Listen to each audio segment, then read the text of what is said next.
I think if you look at Singapore, we are much more fortunate than many countries. But still, there are doubts and we always feel anxious about road safety. There's no doubt about it. Now, what have we done over the last many years? In fact, we started road safety, I think, campaigns all that, I think, since 1940s. It's a very long time we've been doing it. And we have done a lot of work on infrastructure. And there are, I think, reasonable rules on road safety. I think traffic laws are reasonable. And the driving schools have really trained our drivers well. Except the pedestrians and cyclists, maybe they don't go through these things, but all the rest are trained.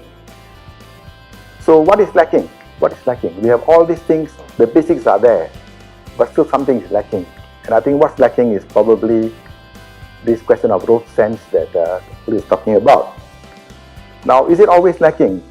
I don't think so. I mean, road sense is common sense. And we do certain things very well. For example, firstly, at roundabouts in Singapore, we always give way to the right. You look around, it's very seldom you don't give way to the right.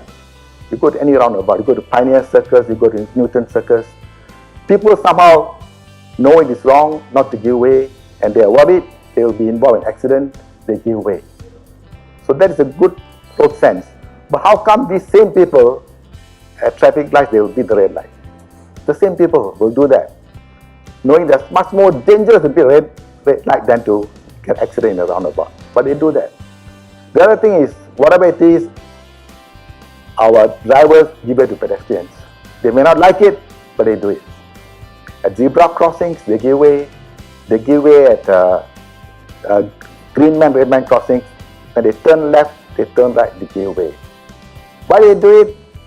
Maybe because they also feel that one day I may be a pedestrian, so I must do this. And the other thing, I hope that they think he's a vulnerable road user, so I will try to look after him. I hope that's the reason. And that the bigger one should look after a smaller one.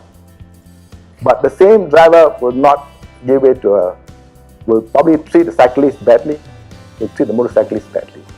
So again, maybe because he's not a cyclist. So the question is, why does it happen?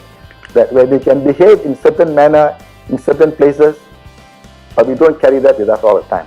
We only do it when we think it's necessary.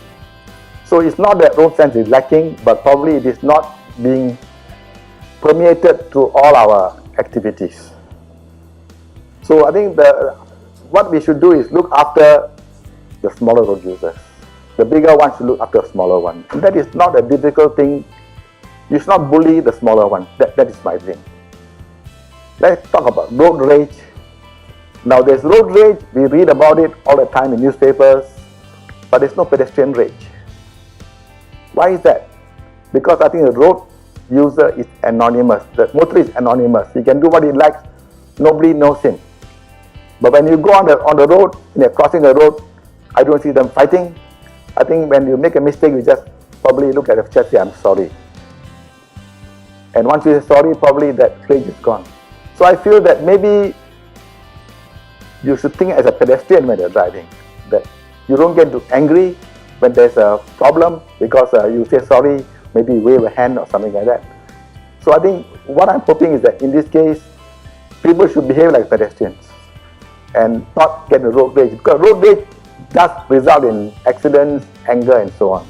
The other thing I'm talking about is actually, it's a good thing that we talked about the children. Young people are the ones who are really more aware. And for that, I must really compliment something, a Singapore icon, the Road Safety Park. The Singapore Road Safety Park, Community Park is an icon that we have been around for the last, I don't know how many, 30, 40 years. And that's where we train the students, all right, to do the right things. And unfortunately, from what I see, they behave well when they're alone, and their parents, they don't behave so well. So I think this is where, again, common sense, the parents should teach their children to really be better road users.